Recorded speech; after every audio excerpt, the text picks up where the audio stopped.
Consequências deste apagão informático que tentamos compreender melhor com a presença do Rui Chantilal, que é fundador da Integrity e mestre em segurança da informação.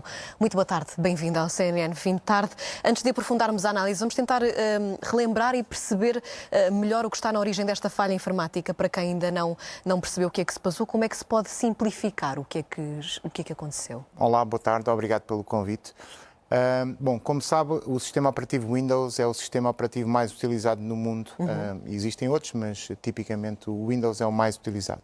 Existe um software que é como se fosse um antivírus inteligente de nova geração, que é disponibilizado por um fabricante chamado CrowdStrike e que tem uma grande aderência em médias, grandes e grandes empresas. Portanto, estas empresas licenciam este software para colocar nos terminais Windows dos seus colaboradores, por forma a garantir uma proteção em tempo real contra diversos tipos de ataques.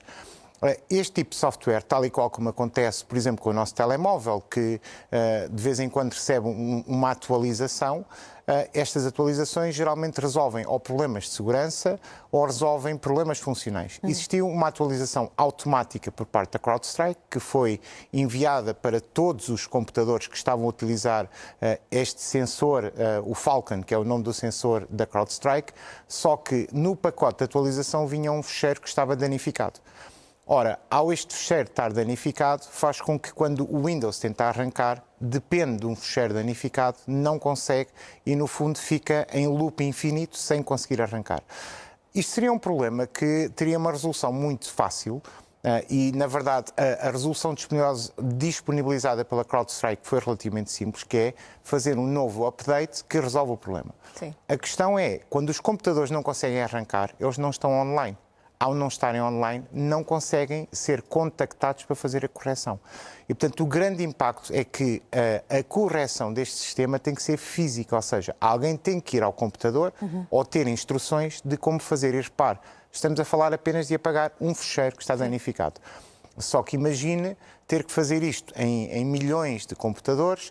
E esses computadores muitas vezes estão em locais que nós nem sabemos como que correm Windows, como é o caso, por exemplo, no Reino Unido, onde temos máquinas ATM que foram afetadas e que não estão a funcionar. Até porque estes sistemas são muito utilizados e o Rui até dizia há pouco que é quase um bom sinal estarem a ser afetados hoje por esta falha informática, que quer dizer que investiram em sistemas de segurança. Quem não foi afetado não se precaveu.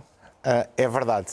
Ou seja, hoje é um dia infortuito para as empresas que usam CrowdStrike, mas na realidade é um facto, a CrowdStrike é um líder de mercado e eventualmente outras empresas poderão estar a utilizar outros softwares, mas o facto de terem sido afetados hoje querem dizer que utilizam este tipo de proteção.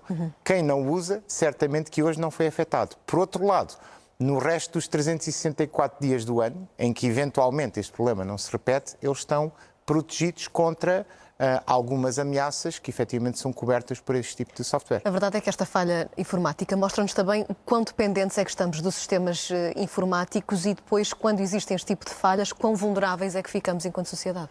Sem dúvida. Por um lado, dois pontos. Por um lado, é normal que tal suceda, porque nós cada vez mais estamos dependentes das tecnologias de informação para conduzir os nossos processos de dia a dia. O exemplo que eu costumo dar é, se a tecnologia não estivesse presente como está hoje em dia, o Covid tinha tido um impacto muito drástico, muito mais drástico na nossa vida, porque nós conseguimos continuar em teletrabalho a trabalhar, a ir à escola, etc.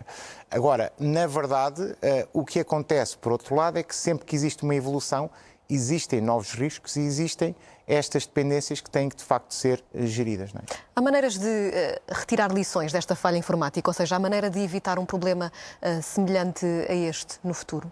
Antes de ir à forma como se evita, gostava aqui de deixar uma nota que é, na área da cibersegurança, cada vez mais associada à dependência, a palavra da ordem é confiança. Ou seja, nós, antes de comprarmos funcionalidade, nós estamos a comprar confiança. Se nós não confiamos naquele fabricante, nós não vamos instalar o software dele na nossa máquina.